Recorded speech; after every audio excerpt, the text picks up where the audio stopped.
ಓಂ ತದೇತತ್ಸಹಸ್ರಂ ತತ್ಸರ್ವಂ ತಸ್ಯ ಮೇನ್ನಂ ಮಿತ್ರಂ ದಕ್ಷಿಣಂ ಸಜಿತಿ ಪ್ರಾಣಃ ಪರೋಕ್ಷಪ್ರಿಯಾ ಇವ ಹಿ ದೇವಾಃ ಪರೋಕ್ಷಪ್ರಿಯಾ ಇವ ಹಿ ದೇವಾಃ.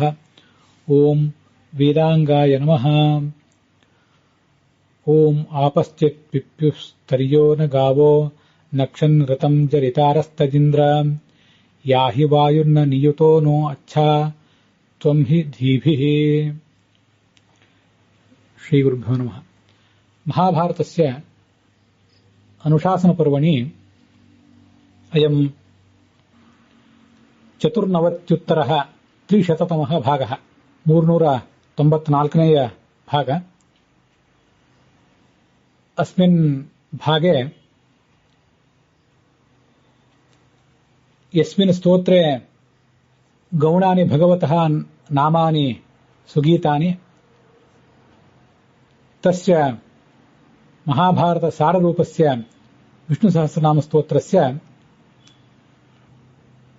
ವೇದಾಂಗಃ ಇತಿ 35-100 ನಾಮವಿಶೇಷಃ, 135ನೇಯ ನಾಮ. ತತ್ಸಂಬದ್ಧ ಬೃಹತಿ ಸಂಪಾದಿತ ಅಪಿ ಸರ್ವೇಷಾಮಸ್ಮಾಕಂ ಶ್ರೋತॄಣಾಂ ಶ್ರವಣ ಪದ್ಧತಿಂ ಸರತಿ. ತತ್ರಾದೌ ವೇದಾಂಗಶಬ್ದಸ್ಯ ಕೆ ಪ್ರಸಿದ್ಧಾಃ ಅರ್ಥಾಃ ಭವೇಯುಃ ಇತಿ ಸಂಕ್ಷೇಪತಃ ಶ್ರುತ್ವಾ ಗಹನಮಿಮಂ ವೇದವಾಕ್ಯಾರ್ಥಂ ಸರ್ವೇ ವಯಂ ಶೃಣುಮಃ. ವೇದಾಂಗಃ ವೇದಾನ್ ಸರ್ವಾನ್ ಗಮಯತಿ, ವೇದಾನ್ ಸರ್ವಾನ್ ಅಂಗಯತಿ. ಎಲ್ಲರಿಗೂ ಕೂಡ ವೇದದ ಅರ್ಥವನ್ನ ತಿಳಿಸುವಂಥವನು, ತಾನೇ ತಿಳಿದಿದ್ದಾನೆ ಮತ್ತೆ ಎಲ್ಲರಿಗೂ ಅದನ್ನು ತಾನೇ ತಿಳಿಸ್ತಾನವನು. ಇವನನ್ನು ತಿಳಿಯಲಿಕ್ಕೆ ವೇದಗಳೇ ಪ್ರಧಾನ ಅಂಗಗಳು, ಸಾಧನಗಳು ಅಂತನೂ ಅರ್ಥ. ವೇದದ ಅಂಗಗಳಾದಂಥ ಈ ಶಿಕ್ಷಾ, ವ್ಯಾಕರಣ, ಛಂದಸ್ಸು ಮೊದಲಾದವುಗಳಲ್ಲಿ ಅವನು ನಿಯಾಮಕನಾಗಿ ಪ್ರತಿಪಾದ್ಯನಾಗಿದ್ದಾನೆ, ವೇದಗಳಲ್ಲಿಯೂ ಪ್ರತಿಪಾದಿತನಾಗಿದ್ದಾನೆ. ಅದಕ್ಕಾಗಿ ಆತನನ್ನ ವೇದಾಂಗ ಎಂಬುದಾಗಿ ವರ್ಣನೆ ಮಾಡ್ತಾರೆ. ವೇದರು ಅಂದ್ರೆ ವಿದರು ಅಂತ ಅರ್ಥ. ತನ್ನನ್ನು ತಿಳಿದಂತಹ ಭಕ್ತರನ್ನ ಇವನು ಸಮೀಪಿಸ್ತಾನೆ, ಭಕ್ತರಿಂದ ಪ್ರಾಪ್ಯನೂ ಆಗಿದ್ದಾನೆ. ನಮ್ಮ ಐಹಿಕ ಭೋಗಗಳು ಮತ್ತೆ ಪ್ರಜ್ಞಾ ಇವೆಲ್ಲ ನಮಗೊಂದು ಲಾಭ. ಈ ಐಹಿಕ ಜೀವನದಲ್ಲಿ ಮತ್ತು ಪಾರತ್ರಿಕ ಜೀವನದಲ್ಲಿ ಸಾಧಕ ಸಾಧಿಸಬೇಕಾದಂತಹ ಲಾಭಗಳಿವು. ಅವುಗಳನ್ನ ಇವನೇ ಪಡ್ಕೋತಾನೆ, ಇವನೇ ನಮಗೆ ಕೊಡ್ತಾನೆ. ಮತ್ತೆ ವೇದಗಳು ಅಂದ್ರೆ ಸ್ತೋತ್ರಗಳು ಹೌದು, ವೇದೋಕ್ತ ಸ್ತೋತ್ರಗಳು ಕೂಡ ಹೌದು. ಅವುಗಳಿಂದ ಈತ ಪ್ರತಿಪಾದ್ಯನಾಗಿದ್ದಾನೆ. ಆದ್ರಿಂದಲೂ ಕೂಡ ಆತನನ್ನ ವೇದಾಂಗ ಅಂತ ಹೇಳಬೇಕು. ಅದಲ್ಲದೆ ವೇದಗಳೆಲ್ಲವೂ ಕೂಡ ಆತನ ಅಂಗಗಳು ಅಂತನೂ ಅನೇಕ ಕಡೆ ಶಾಸ್ತ್ರದಲ್ಲಿ ವ್ಯವಹಾರ ಮಾಡಿದ್ದಾರೆ. ಅವನ ಶಿರಸ್ಸೇ ಯಜುಸ್ಸು, ಯಜುರ್ವೇದ ಅವನ ತಲೆ.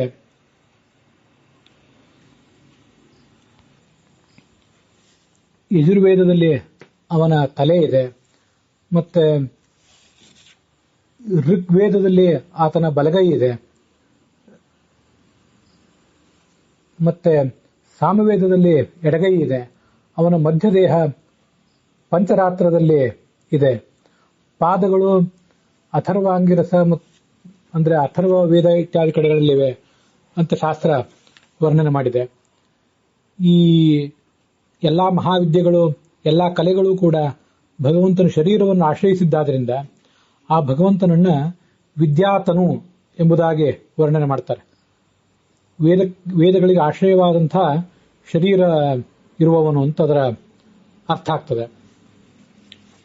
ಹೀಗೆ ವೇದಾಂಗ ಎಂಬ ಶಬ್ದ ಆ ಭಗವಂತನ ಸಾರಸ್ವತ ರೂಪವನ್ನು ಕೂಡ ವರ್ಣನೆ ಮಾಡ್ತದೆ. ನಾವೀಗ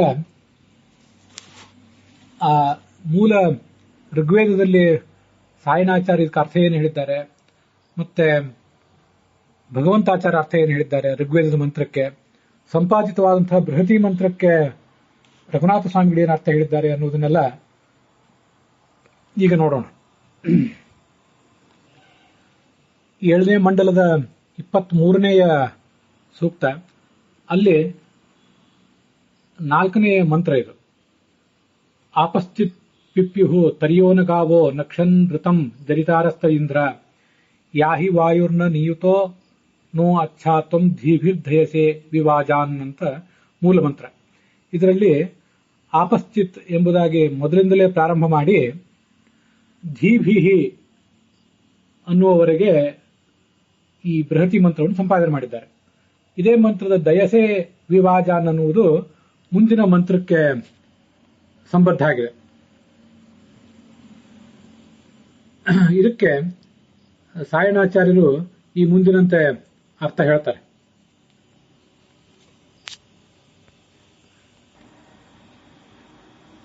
ಈ ಆಪಹ ಎಂಬ ಶಬ್ದಕ್ಕೆ ಸಾಯಣಾಚಾರ್ಯ ಹೇಳುವಂತಹ ಅರ್ಥ ಈ ಮುಂದಿನಂತೆ ಇದೆ. ಅಪ್ರಸೂತಾಹ ಗಾವಹ ಮಾಂಸಲಾಹ ಭವಂತಿ. ಇನ್ನೂ ಕರು ಹಾಕದೇ ಇರುವಂತಹ ಗೋವುಗಳು ದಷ್ಟಪುಷ್ಟವಾಗಿರ್ತವೆ. ಹಾಗೆ ಆ ಗೋವುಗಳಂತೆ ಅಂತಹ ತರಿಯಹ ಅಂದ್ರೆ ವಶಾಹ ಅಪ್ರಸೂತವಾದ ಗೋವುಗಳಂತೆ ಈ ನೀರು ಕೂಡ ಅಭಿವೃದ್ಧವಾಗಲಿ. ಭಗವಂತೆ ನಿನ್ನನ್ನು ಸ್ತುತಿಸುವಂಥವರು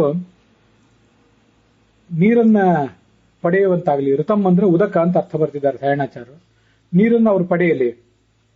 ನೀನು ವಾಯುವಿನಂತೆ ನಮ್ಮ ಬಳಿಗೆ, ಗಾಳಿಯಂತೆ ನಮ್ಮ ಬಳಿಗೆ ಬರಬೇಕು.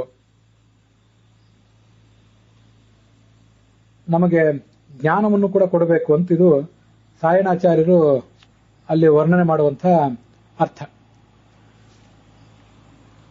ಸಂಪಾದಿತವಾದಂತಹ ಬೃಹತಿ ಮಂತ್ರಕ್ಕೆ ರಘುನಾಥ ಸ್ವಾಮಿಗಳು ಏನು ಅರ್ಥ ಹೇಳ್ತಾರೆ ಅಂತ ಅನ್ನೋದನ್ನ ನೋಡೋಣ. ಆಪಹ ಅಂದ್ರೆ ಎಲ್ಲಾ ದೇವತೆಗಳು ಅಂತ ಅರ್ಥ. ಆಪೋ ವೈ ಸರ್ವಾಹ ದೇವತಾಹ ಅಂತ ವೇದವಾಕ್ಯವೇ ಇದೆ. ಅವರೆಲ್ಲ ನಿನ್ನ ಅನುಗ್ರಹದಿಂದ ತರಿಯಹ ವಂದ್ಯಾಹ ಗಾವಹ ಇವ. ತರಿ ಅಂದ್ರೆ ಬಂಜೆಯಾದಂತಹ ಗೋವು ಅಂತ ಹೀಗೆ ಅರ್ಥ ಹೇಳ್ತಾರೆ. ಹಾಗೆ ಈ ಎಲ್ಲಾ ದೇವತೆಗಳು ಕೂಡ ಬಂಜೆಯಾದ ಗೋವುಗಳಂತೆ ಪರಿಪುಷ್ಟರಾದ್ರು. ಪಿಪ್ಯುಹು ಅಂದ್ರೆ ಪುಷ್ಟಾಹ ಅಭವನ್, ಅಮೃತರಾಗಿಬಿಟ್ರು ಅಂತ ಅದರ ಅರ್ಥ. ನೀನು ಅಮೃತ ಅಂತ ನಾವೇನು ಹೇಳಬೇಕಾಗಿದೆ? ನಿನ್ನ ದಾಸರಾದಂತಹ ಎಲ್ಲ ದೇವತೆಗಳೇ ಅಮೃತರು ಅಂತಾದ ಮೇಲೆ ನೀನು ಅಮೃತನಾಗಿದ್ದಿ ಅನ್ನುವುದನ್ನು ನಾವು ಮತ್ತೆ ವರ್ಣಿಸಬೇಕಾದ ಅಗತ್ಯ ಇಲ್ಲ. ನಿನ್ನನ್ನು ಸ್ತುತಿಸುವವರು ಕೂಡ ದರಿತಾರಹ ಅಂದ್ರೆ ಸ್ತುತಿಸುವವರು, ಅವರು ಯಥಾರ್ಥ ಜ್ಞಾನವನ್ನ ನಕ್ಷನ್ ಅಂತ ಪ್ರಾಪ್ತವನ್ನು ಪಡೆದರು ಅಂತ ಅರ್ಥ. ಆದ್ರಿಂದ ನೀನು ನಮ್ಮ ಬಳಿಗೆ ವಾಯುವಿನಂತೆ, ಗಾಳಿಯಂತೆ ಬರಬೇಕು. ನಿಯುತಃ ಅಂದ್ರೆ ಪರಿವಾರದಿಂದ ಕೂಡಿದ ವಾಯುವಿನಂತೆ ಅಚ್ಛ ಚೆನ್ನಾಗಿ ನಮ್ಮ ಬಳಿಗೆ ನೀನು ಧೀಭೀಹಿ ಪ್ರಜ್ಞಾಭಿಸ್ಸಾಕಂ ಜ್ಞಾನವನ್ನು ಕೊಡುವುದಕ್ಕಾಗಿ ನಮ್ಮ ಬಳಿಗೆ ಬರಬೇಕು ಅಂತ ಅದರ ಅರ್ಥ. ವೇದ ಎಂಬ ಶಬ್ದ ಇಲ್ಲಿ ಜ್ಞಾನಿ ವೇದಗಳು ಈ ದೇವತೆಗಳನ್ನು ಹೇಳ್ತದೆ.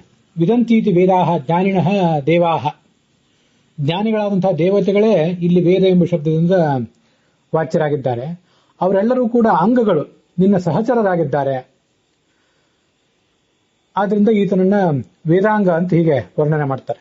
ಅಥವಾ ವೇದ ಅಂದ್ರೆ ಜ್ಞಾನ, ಅದನ್ನ ಗಮಯತಿ ಕೊಡಿಸ್ತಾನೆ, ನಮ್ಮ ಎಲ್ರಿಗೂ ಜ್ಞಾನವನ್ನು ದಾನ ಮಾಡ್ತಾನೆ. ಆದ್ರಿಂದ ಈತ ವೇದಾಂಗ. ಇದು ಭಗವಂತಾಚಾರ್ಯರು ವರ್ಣನೆ ಮಾಡಿರುವಂತಹ ಒಂದು ಅರ್ಥ. ಇದಕ್ಕೆ ಇಲ್ಲಿವರೆಗೆ ನೋಡಿದ್ದು ರಘುನಾಥ ಸ್ವಾಮಿಗಳು ಹೇಳಿದ ಅರ್ಥ. ಇನ್ನು ಮುಂದೆ ಭಗವಂತಾಚಾರ್ಯ ಏನು ಅರ್ಥ ಹೇಳ್ತಾರೆ ಅಂತ ಅನ್ನೋದನ್ನು ನೋಡೋಣ. ವೇದಾಂಗ ಎಂಬ ಶಬ್ದಕ್ಕೆ ಸಂಬಂಧಪಟ್ಟಂತಹ ಬೃಹತಿ ಮಂತ್ರ ಅವ್ರ ದೃಷ್ಟಿಯಲ್ಲಿ ಬೇರೆ ಇದೆ. ಯಾಹಿ ವಾಯುರ್ನ ನಿಯುತೋನೋ ಅಚ್ಛಾ ತ್ವಂ ಹಿ ಧೀಭಿಹಿ ದಯಸೆ ವಿವಾ ಜಾನ್ ತೇತ್ವಾ ಮದ ಇಂದ್ರ ಮಾದಯಂತು ಶುಷ್ಮಿಣಂ ತುವಿ ಅಂತ ಮಂತ್ರ. ವೇದರು ಅಂದ್ರೆ ಭಕ್ತರು, ಆ ಭಕ್ತರ ಬಳಿಗೆ ಬರುವಂಥವನು. ಮತ್ತೆ ವೇದ ಅಂದ್ರೆ ಜ್ಞಾನ ಮತ್ತೆ ಲೌಕಿಕವಾದಂತಹ ಸಂಪತ್ತು, ಪ್ರಜ್ಞಾ ಅನ್ನಾದೀನ್ ಪ್ರಾಪಯತಿ ಎಲ್ಲ ಕೊಡುವಂಥವನು. ಆದ್ರಿಂದ ಈ ಕಾರಣದಿಂದ ಅದನ್ನ ವೇದ ಅಂತ ಹೇಳ್ತಾರೆ. ಇದು ವೇದಾಂಗ ಎಂಬ ಶಬ್ದಕ್ಕೆ ಅವರು ಹೇಳಿದಂತಹ ಅರ್ಥ ಆಯಿತು. ಮೂಲ ಋಗ್ವೇದದ ಮಂತ್ರಕ್ಕೆ ಅವರೇನು ಅರ್ಥ ಹೇಳ್ತಾರೆ ಅನ್ನೋದನ್ನು ನೋಡೋಣ. ಭಗವಂತನೇ ನಿನ್ನನ್ನು ಸ್ತುತಿಸುವಂಥವರು ಋತ ಅಂದ್ರೆ ಅಪರೋಕ್ಷ ಜ್ಞಾನವನ್ನ ನಕ್ಷನ್ ಪಡೀತಾರೆ. ಆಮೇಲೆ ಸತ್ಯಲೋಕಾದಿಗಳಿಗೆ ಅವರು ಪ್ರಯಾಣ ಬೆಳೆಸ್ತಾರೆ.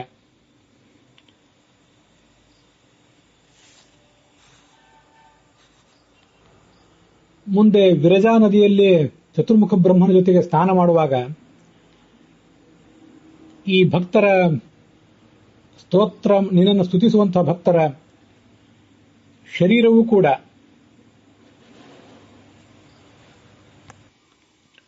ಶರೀರ ಅನ್ನುವ ಒಂದು ಶಬ್ದ ಆ ಭಗವಂತಾಚಾರ್ಯ ವ್ಯಾಖ್ಯಾನದಲ್ಲಿ ಕಾಣಿಸೋದಿಲ್ಲ, ಆದರೂ ನಾನು ಅದನ್ನು ಹೇಳಿದೆ. ಆ ವಿರಜಾ ನದಿಯ ನೀರಿನ ಸಂಪರ್ಕವನ್ನು ಪಡೀತದೆ. ಮುಂದೆ ಮುಕ್ತ ಲೋಕದಲ್ಲಿ ಅಮೃತದ ಒಂದು ಸಮುದ್ರ ಅರ ಮತ್ತು ನ್ಯ ಅಂತ ಅವುಗಳ ಸಂಪರ್ಕವನ್ನು ಕೂಡ ಪಡೀತದೆ. ನೀನು ನಿಯುತಃ ನಿಯುನ್ನಾಮಕೈ ನಿಜಾಶ್ವೈ ಇವ ಅತಿವೇಗೇನ ಅಸ್ಮಾನ್ ಪ್ರತಿ ಅಚ್ಚ. ನಿಯುತ್ ಅನ್ನೋದು ಒಂದು ಆ ಭಗವಂತನ ಕುದುರೆಗಳ ಹೆಸರಂತೆ. ಅಂತ ಕುದುರೆಗಳ ಜೊತೆಗೆ ನೀನು ನಮ್ಮ ಬಳಿಗೆ ಬರಬೇಕು, ಕುದುರೆಗಳನ್ನು ಏರಿ ಅಂತ ಅವನ ಸ್ತೋತ್ರ.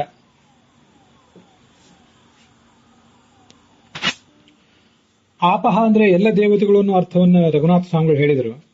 ಅದು ಐತರೇಯ ಉಪನಿಷತ್ತಿನ ಭಾಗದಲ್ಲಿ ಮತ್ತೆ ಅದರ ಭಾಷ್ಯದಲ್ಲೂ ಕೂಡ ಲಭ್ಯ ಇದೆ. ಪ್ರಾಣದಿಂದ, ಚಕ್ಷುಸ್ಸಿನಿಂದ, ಶ್ರೋತ್ರದಿಂದ, ಮನಸ್ಸಿನಿಂದ ಭಗವಂತ ಮಾಡಿದ ಸೃಷ್ಟಿಯ ವರ್ಣನೆ ಇದೆ. ಮನಸಾ ಸೃಷ್ಟಾ ಆಪಶ್ಚ ವರುಣಶ್ಚ ಆಪೋಹಾಸ್ಮೇ ಶ್ರದ್ಧಾಂ ಸನ್ನಮಂತೆ ಪುಣ್ಯಾಯ ಕರ್ಮಣೆ ಅಂತ ಉಪನಿಷತ್ ಭಾಗ ಇದೆ. ಬ್ರಹ್ಮಶೇಷ ಸುಪರ್ಣೇಂದ್ರ ಶಿವಾದ್ಯಾಹ ಆಪೈರಿತಾಹ ತೇ ವಿಷ್ಣೋರ್ ಮನಸಾ ಜಾತಾಹ ಸರ್ವೇ ಚ ಅಪಭಿಮಾನಿನಃ. ಬ್ರಹ್ಮ, ಶೇಷ, ಗರುಡ, ಇಂದ್ರ, ಶಿವ ಮೊದಲಾದವರೆಲ್ಲರೂ ಕೂಡ ಆಪ್ ಎಂಬುದಾಗಿ ಕರೆಸ್ಕೊಂಡಿದ್ದಾರೆ. ಯಾಕೆಂದ್ರೆ ಅವರೆಲ್ಲರೂ ಕೂಡ ಭಗವಂತನ ಮನಸ್ಸಿನಿಂದ ಹುಟ್ಟಿದವರು. ವೈಶ್ವದೇವ್ಯ ತಥೋ ಹ್ಯಾಪೋ. ಆದ್ರಿಂದಲೇ ಆಪ್ ಎಂಬ ಶಬ್ದ ಕೇವಲ ಜಲಾಭಿಮಾನಿ ದೇವತೆಗಳಾದ ವರುಣ ಮೊದಲಾದವರನ್ನು ಮಾತ್ರ ಹೇಳುವುದಲ್ಲ. ಎಲ್ಲ ದೇವತೆಗಳು ಕೂಡ ಮನಸ್ಸಿನಿಂದ ಹುಟ್ಟಿದವರು, ಎಲ್ಲರೂ ಜಲಾಭಿಮಾನಿಗಳೇ ಇವರು. ಸರ್ವೇಚ ಅಪಭಿಮಾನಿನಃ. ಚತುರ್ಮುಖ ಬ್ರಹ್ಮನಿಂದ ಹಿಡಿದು ಎಲ್ಲರೂ ಅಪಭಿಮಾನಿಗಳೇ. ಅವರವರ ಪತ್ನಿಯರು ಜಲಾಭಿಮಾನಿಗಳೇ. ಅವರೆಲ್ಲರೂ ಮನೋಭಿಮಾನಿಗಳು, ಮನಸ್ಸಿನಿಂದ ಹುಟ್ಟಿದವರು ಮತ್ತು ಜಲಾಭಿಮಾನಿಗಳು.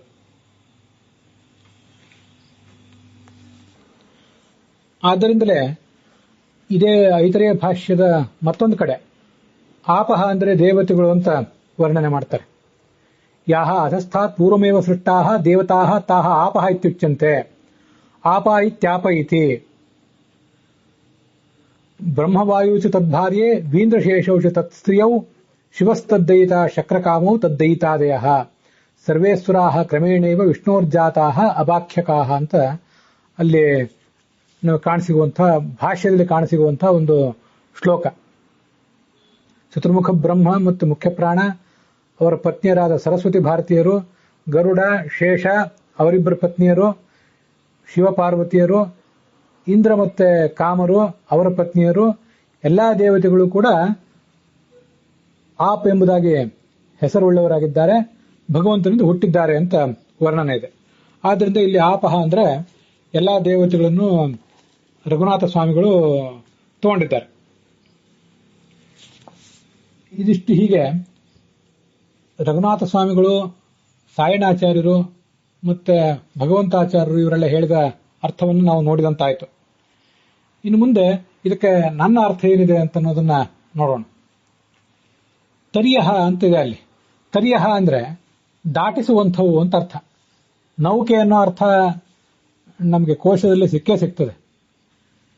ಈ ತರಿ ಅನ್ನೋದು ಗೋವಿಗೆ ವಿಶೇಷಣ. ಇಲ್ಲಿ ಗೋವು ಅಂದ್ರೆ ಕಿರಣವೂ ಹೌದು. ಸೂರ್ಯನ ಕಿರಣಗಳು, ಚಂದ್ರನ ಕಿರಣಗಳು, ಅಗ್ನಿಯ ಕಿರಣಗಳು ಇವೇ ಇಲ್ಲಿ ಗೋವು.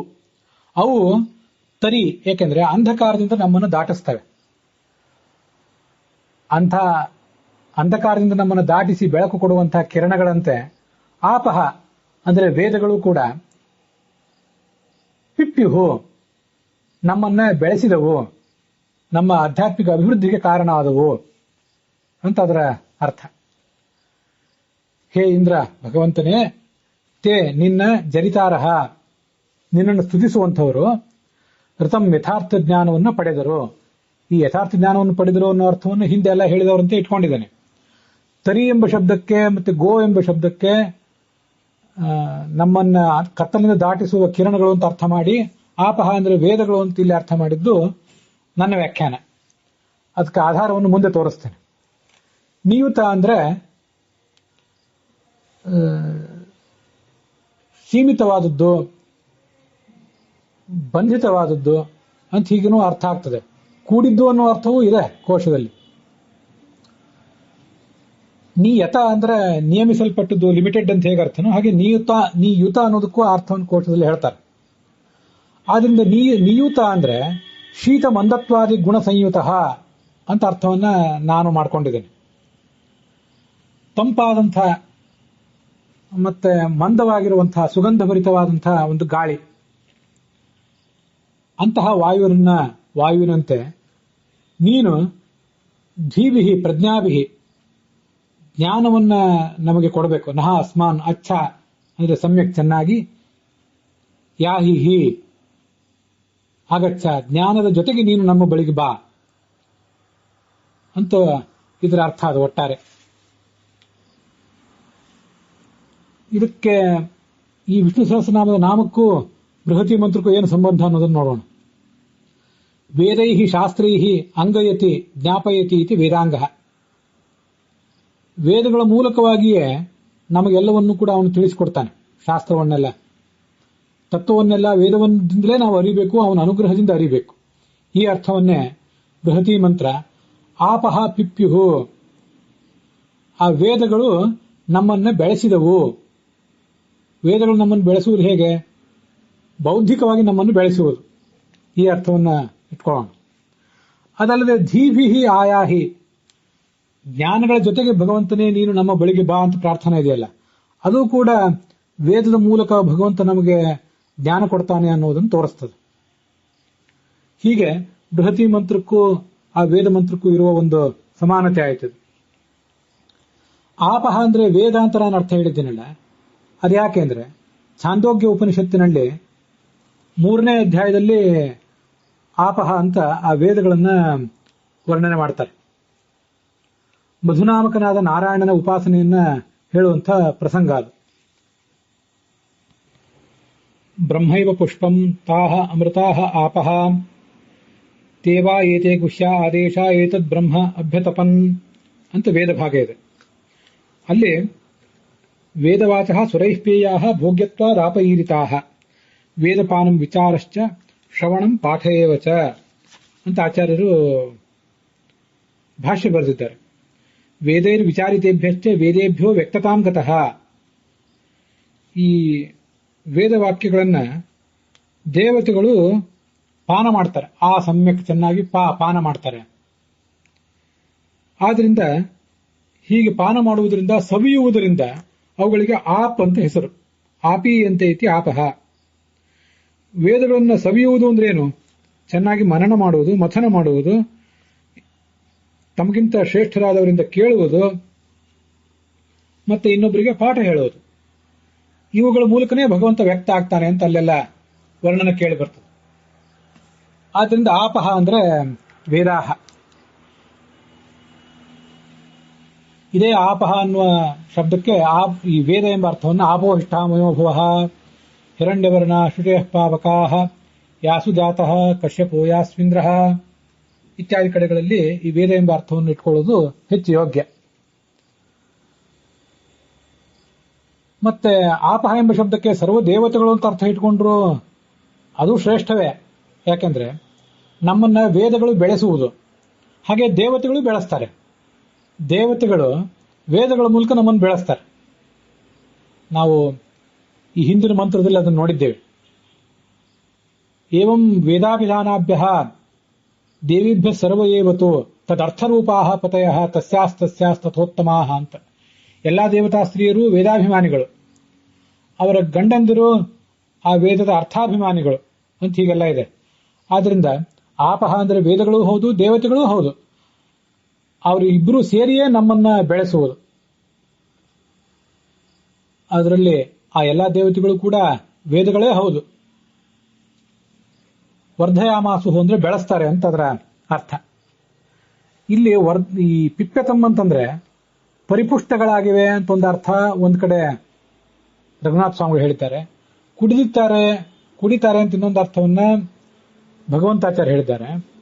ನಾನು ಅದಕ್ಕೆ ಬೆಳೆಸುವುದು ಅನ್ನೋ ಅರ್ಥವನ್ನು ಇಟ್ಕೊಂಡಿದ್ದೇನೆ.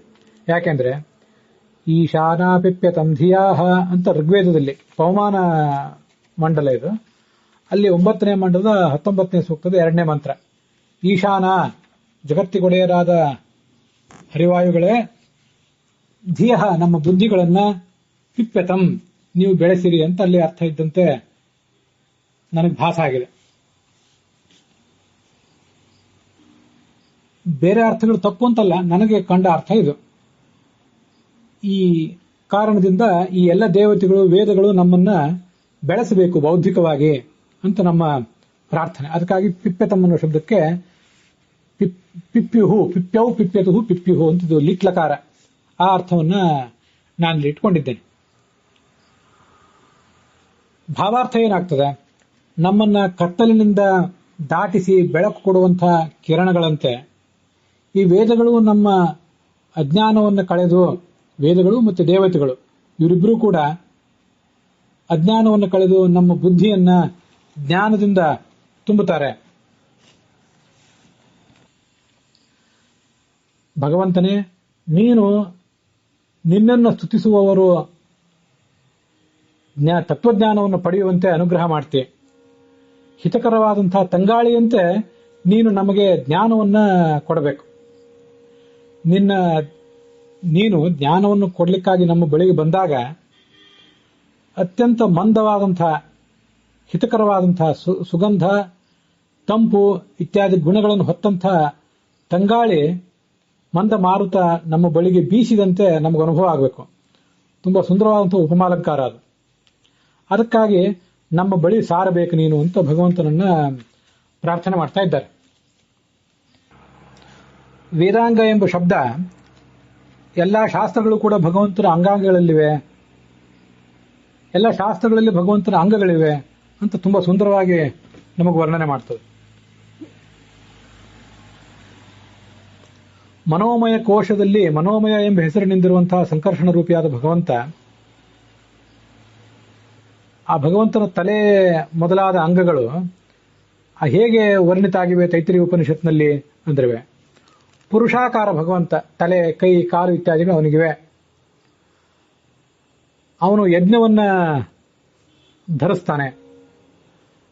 ಅವನ ಆ ತಲೆ ಅದು ಯಜ್ಞವನ್ನು ಧರಿಸಿದೆ. ಯಜುಸ್ ಎಂಬುದಾಗಿ ಅದಕ್ಕೆ ತಲೆಗೆ ಹೇಳ್ತಾರೆ. ಅದು ಯಜುರ್ವೇದದಲ್ಲಿದೆ. ತಸ್ಮಿನ್ ಸಂಕರ್ಷಣ ಸ್ಥಿತ ಶಿರಸ್ತಸ್ಯ ಯಜುರ್ನಾಮ ಯಜ್ಞಾನಾಂ ಧಾರಣಾತ್ ಸ್ಮೃತಂ ಅಂತ ಆಚಾರ್ಯರು ತೈತ್ರಿಯ ಉಪನಿಷತ್ ಭಾಷ್ಯದಲ್ಲಿ ಹೇಳ್ತಾರೆ.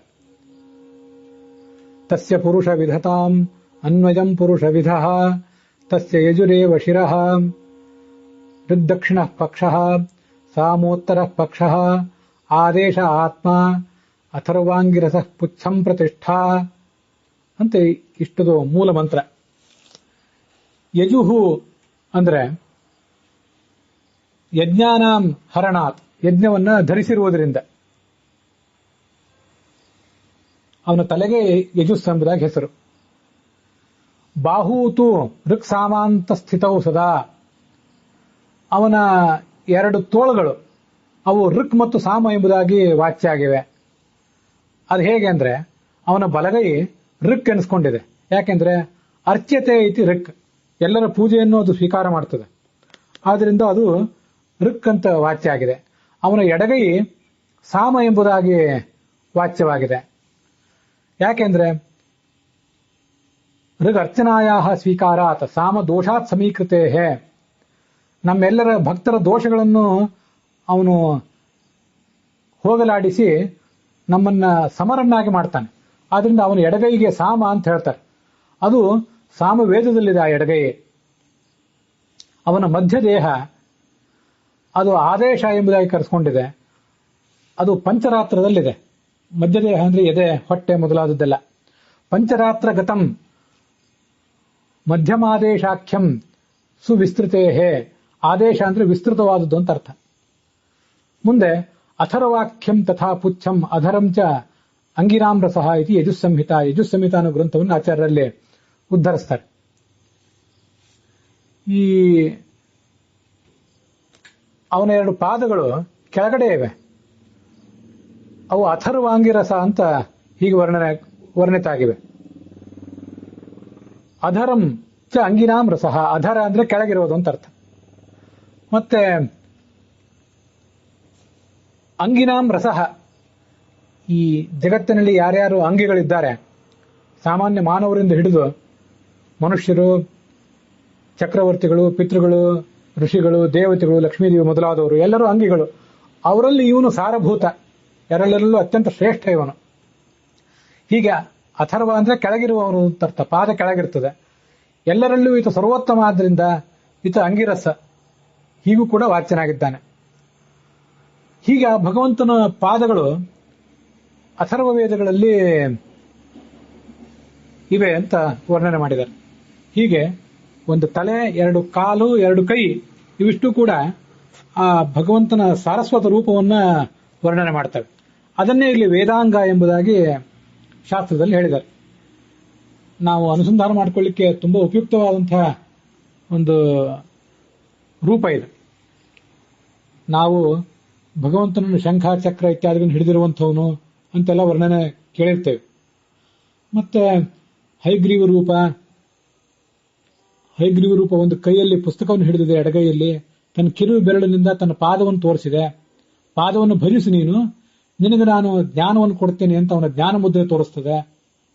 ಹೀಗೆಲ್ಲ ನಾವು ಬೇರೆ ಬೇರೆ ಜ್ಞಾನಿಗಳು ವರ್ಣನೆ ಮಾಡಿದ್ದನ್ನೆಲ್ಲ ಕೇಳಿರ್ತೇವೆ. ಈ ಎಡಗೈ ಸಾಮ ಅಂತ ಕರ್ಸ್ಕೊಂಡಿದೆ. ಯಾಕೆಂದ್ರೆ ನಮ್ಮಂತಹ ಸಾಮಾನ್ಯರಾದ ಭಕ್ತರನ್ನು ಕೂಡ ಎಲ್ಲಾ ದೋಷಗಳನ್ನು ಪರಿಹರಿಸಿ ನಮ್ಮನ್ನ ಆತ ಸಮತಟ್ಟಾದಂತಹ ಜಮೀನಿನಂತೆ ಮಾಡ್ತಾನೆ. ಸಾಮ ದೋಷಾತ್ ಸಮೀಕೃತೇ. ನಮ್ಮ ದೋಷಗಳನ್ನು ಪರಿಹಾರ ಮಾಡ್ತಾನೆ. ಮತ್ತೆ ಎಡಗೈಯಿಂದ ದೋಷಗಳನ್ನು ಪರಿಹಾರ ಮಾಡಿ ಬಲಗೈಯಿಂದ ನಮ್ಮ ಪೂಜೆಯನ್ನು ಸ್ವೀಕಾರ ಮಾಡ್ತಾನೆ. ತುಂಬಾ ಅದ್ಭುತವಾದದ್ದು ಇದು.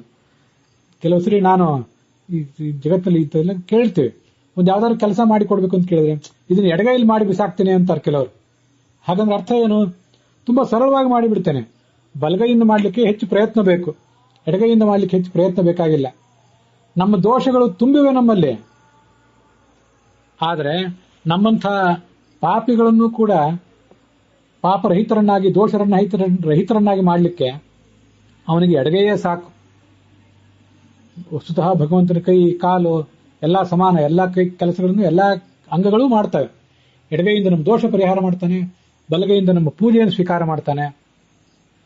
ಮತ್ತೆ ತನ್ನ ತಲೆಯಿಂದಾಗಿ, ತನ್ನ ತಲೆಯ ಮೂಲಕ ಯಜ್ಞವನ್ನು ಧರಿಸ್ತಾನೆ. ಯಜ್ಞ ಅಂದ್ರೆ ಯಾವುದು? ನಮ್ಮ ಇಡೀ ಜೀವನವೇ ಒಂದು ಯಜ್ಞ.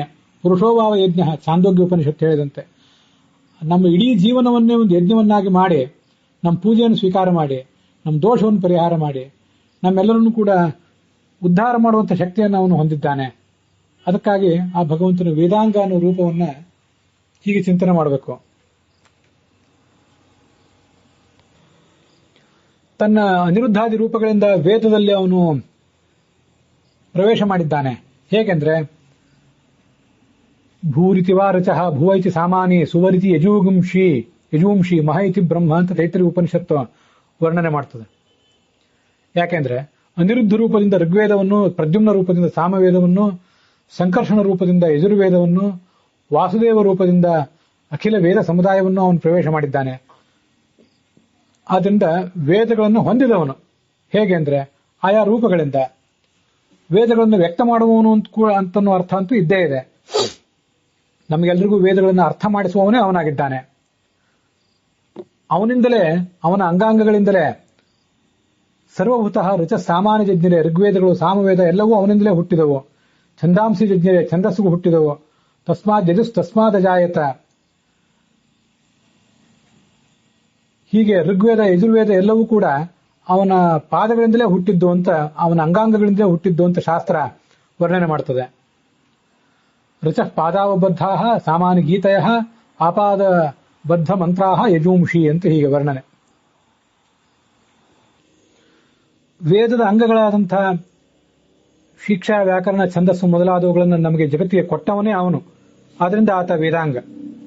ಮಹಾವಿದ್ಯಾ ಕಲಾಸ್ತೇವ ತ್ವತ್ತನಾ ವಾಷ್ಟಿತಾಹ ಯತಃ ವಿದ್ಯಾತನುರಿತಿ ಪ್ರಾಹು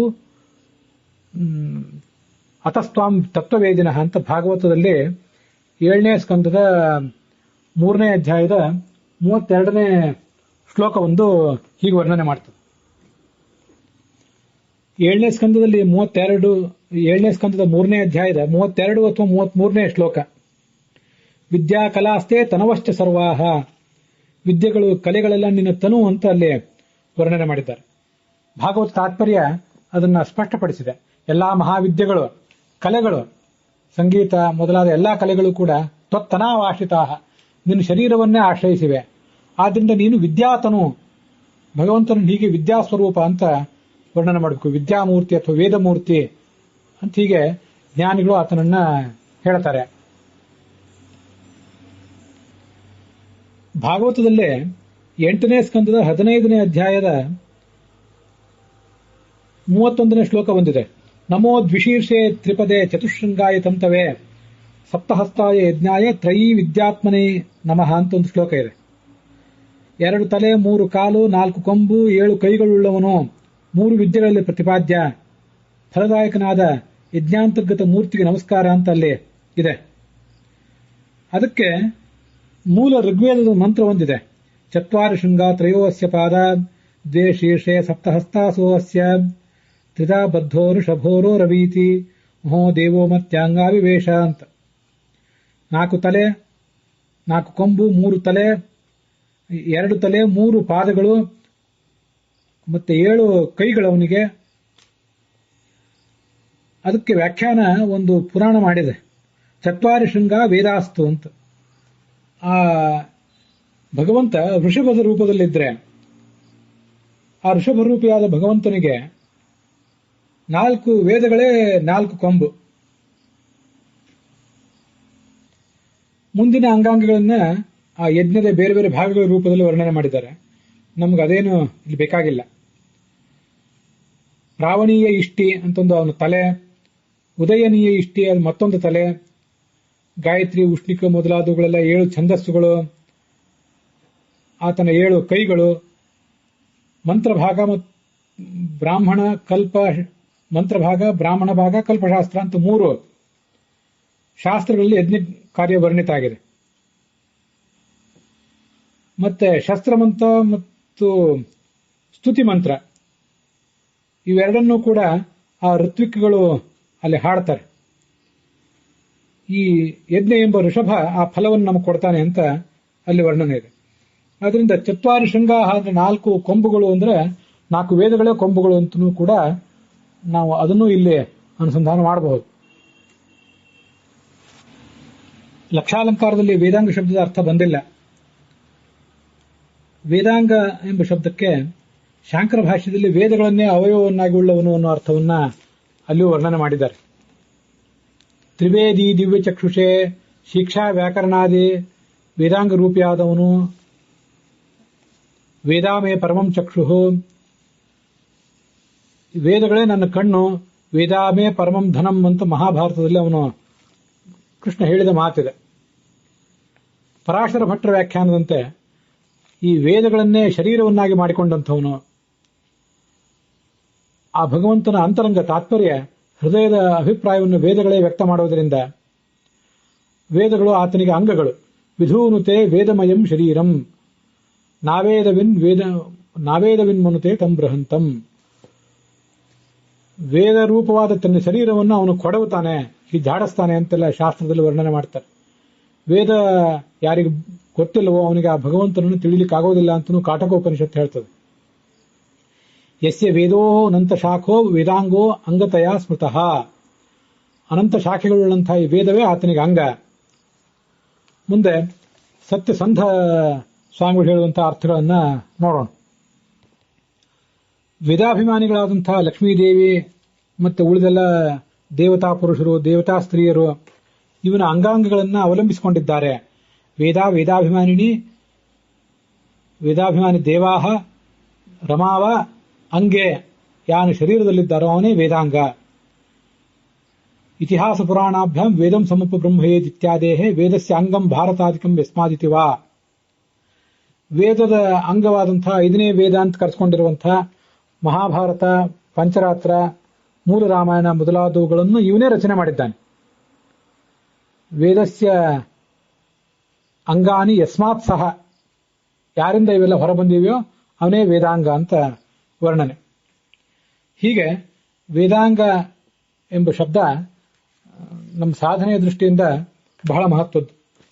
ಯಾಕೆಂದ್ರೆ ಈಗಾಗಲೇ ನಾವು ನೋಡಿದಂತೆ ತನ್ನ ಎಡಗೈಯಿಂದ ನಮ್ಮೆಲ್ಲರ ದೋಷಗಳನ್ನು ಪರಿಹಾರ ಮಾಡ್ತಾನೆ, ಅದು ಸಾಮವೇದದಲ್ಲಿದೆ. ಬಲಗೈಯಿಂದ ನಮ್ಮ ಪೂಜೆಯನ್ನು ಸ್ವೀಕಾರ ಮಾಡ್ತಾನೆ, ಅದು ಋಗ್ವೇದದಲ್ಲಿದೆ. ಯಜುರ್ವೇದದಲ್ಲಿ ಆತನ ತಲೆ ಇದೆ. ನಮ್ಮೆಲ್ಲರ ಜೀವನವೆಂಬ ಯಜ್ಞವನ್ನು ಅದು ಧರಿಸಿದೆ.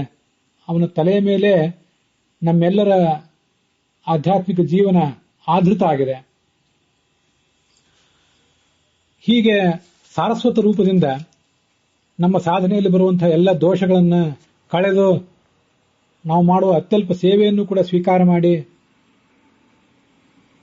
ನಮ್ಮ ಕ್ಷುದ್ರವಾದಂತಹ ಸಾಧನೆಯನ್ನು ಕೂಡ ತನ್ನ ತಲೆಯ ಮೇಲೆ ಹೊತ್ತು ಸಂಪ್ರೀತನಾಗಿ ಅವನು ನಮಗೆ ವೇದಾನ್ ಗಮಯತಿ, ವೇದಾನ್ ಅಂಗಯತಿ, ಎಲ್ಲ ವೇದಗಳ ಅರ್ಥವನ್ನು ಕೂಡ ನಮಗೆ ಮಾಡಿಸ್ತಾನೆ ಅಂತ ತೈತ್ರಿಯ ಉಪನಿಷತ್ತಿನ ಭಾಷ್ಯ ಮೊದಲಾದ ಭಾಗಗಳು ನಮಗೆ ಹೇಳ್ತವೆ.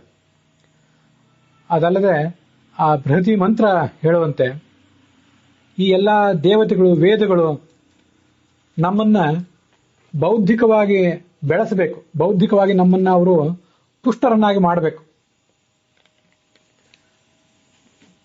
ಭಗವಂತನೇ ನೀನು ತತ್ವಜ್ಞಾನವನ್ನು ಕೊಡ್ಲಿಕ್ಕೆ ನಮಗೆ ಬಳಿಗೆ ಬಂದ್ರೆ ಆ ನೀನು ಕೊಡುವ ತತ್ವಜ್ಞಾನ ಅನ್ನೋದು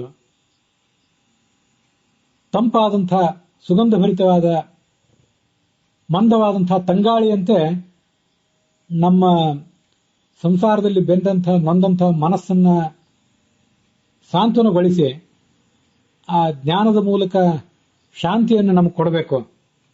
ವಾಯುರ್ನ ನಿಯತೋ ಅಚ್ಛಾ ತ್ವಂ ಹಿ ಧೀಭಿಹಿ ಅಂತ ಆ ಬೃಹತಿ ಮಂತ್ರ ವರ್ಣನೆ ಮಾಡಿದೆ. ಅದರ ಜೊತೆಗೆ ಈ ಭಾಗ ಸಮಾಪ್ತವಾಗಿದೆ.